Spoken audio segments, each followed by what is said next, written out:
Configuring AWS Amplify identity pools is a crucial step in managing user identities and access to your AWS resources. In this tutorial, we will walk you through the process of setting up and configuring AWS Amplify identity pools. First, you need to understand what AWS Amplify identity pools are.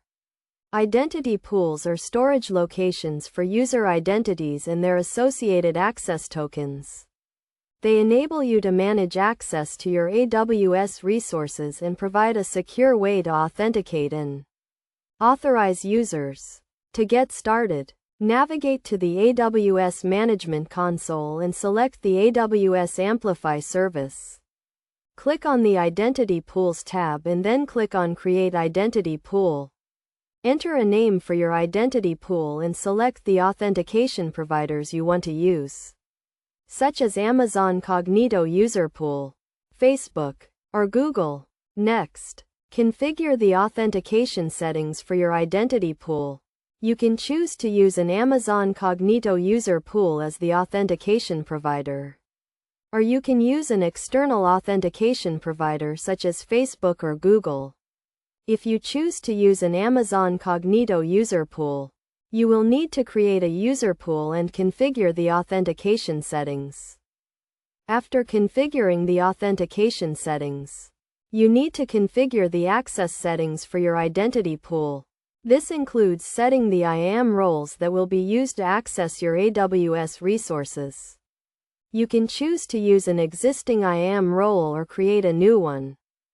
Once you have configured the access settings, you can test your identity pool by creating a test user and verifying that they can access your AWS resources. You can use the AWS Amplify CLI to test your identity pool and verify that it is working as expected. Best practices for configuring AWS Amplify identity pools include using a secure authentication provider, configuring the access settings carefully to ensure that users only have access to the resources they need, and testing your identity pool thoroughly to ensure that it is working as expected. In conclusion, configuring AWS Amplify identity pools is a straightforward process that requires careful planning and configuration. By following the steps outlined in this tutorial and using best practices, you can create a secure and reliable identity pool that meets the needs of your application.